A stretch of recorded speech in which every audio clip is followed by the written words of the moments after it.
Мощна техника за удовлетвореност, за задоволство, за увереност, за хъс, за продължаване, за постижение.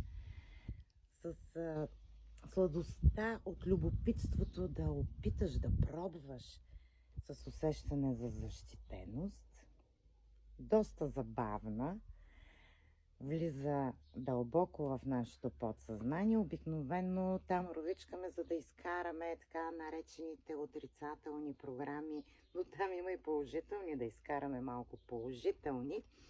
Тя ни задържа в тук и сега и съответно с най-малко активни програми, които са ограничаващи, такива блокиращи убеждения, които имаме. Защото когато сме тук и сега и участваме в процесите, които общо взето доста от тях в ежедневието си караме на автопилот, мисълта ни няма възможността да се рее в едни такива пространства, които са наблъскани с дертища. Забавляваме се. Така, каква е техниката? Една прелюдия. Кога ние сме били в такова състояние, което току-що описах, всички тези неща на куп. Кога сме били?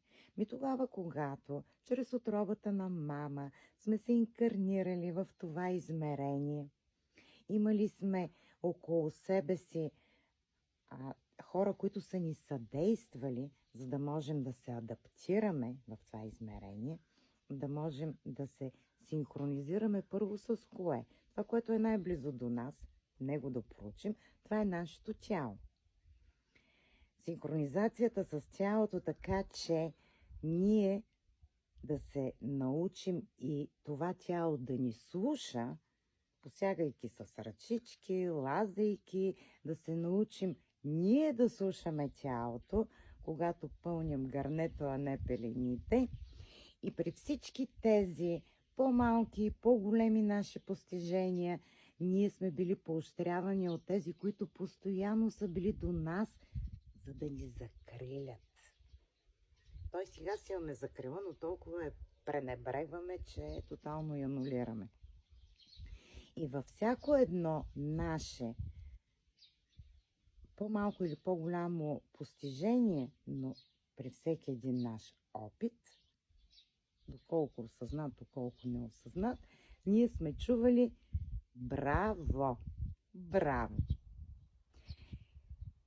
Така че избери си ден, в който да се поощряваш, защото умря циганката, дет ни хвалеше, да се поощряваш при завършването на най-баналната битова дейност, при най-елементарното нещо, което правиш в своето ежедневие. Естествено и за по-едрите неща, но, например, сутрин като станеш и почнеш с ритуалите, тоалетна, баня, измиваш си зъбките и си казвай браво, обличаш се, браво, паркираш колата, защото вече си стигнал до точка Б, браво, връзваш си обувките, браво, изяждаш си купичката, браво, Ваньо, браво! И така през целия ден. Но понеже никога няма подходящ момент, никога не идва подходящия момент, затова препоръчвам да почнеш още сега, що пък да не още сега, и за това, че изгледа видеото до край. Браво!